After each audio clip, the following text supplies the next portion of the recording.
Here with head men's basketball coach David Greer. Wayne State 2-0 last week, finally won a close game over Purdue Northwest in overtime on Thursday. Recap that game, and sometimes when you have to end a losing streak, it kind of is going to look like that. It's going to be fighting and scratching and clawing, and that's what your guys did.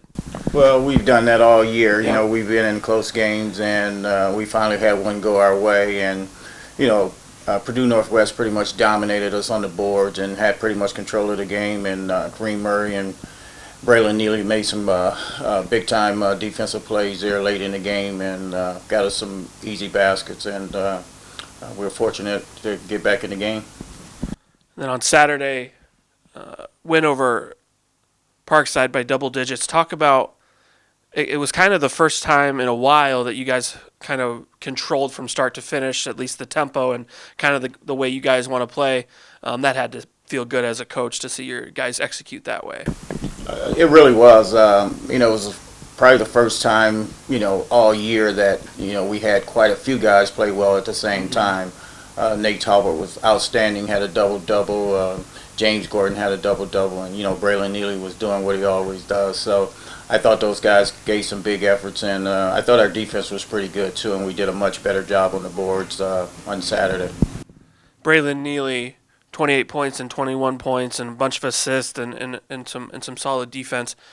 GLIAC Player of the Week, first time Wayne State's gotten that award this year. Talk about Braylon's performance, and it seems like he's kind of bounced back after he was really pressing after Kareem went down. He looked like he was trying to do a little too much, but now he's kind of back to doing what he was doing before Kareem went out.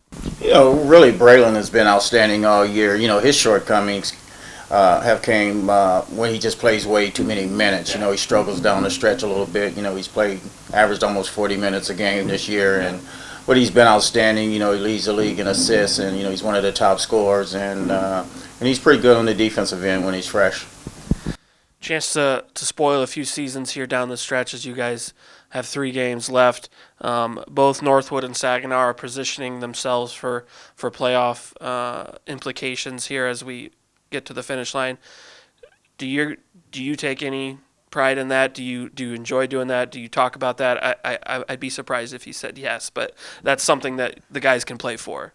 Well, really we don't. Really we just take the next game up, and I just have a philosophy that you play them and then you count them up at the end. But certainly those are good basketball teams, and we just want to play well. We want to finish this year on a strong note. Want to get ready for next year, and it just so happens those teams are the next teams up on the schedule, and that starts with Northwood, a very physical team, and they do a great job of running their offense. They got a good balance of inside, outside, and it'll be a task for us.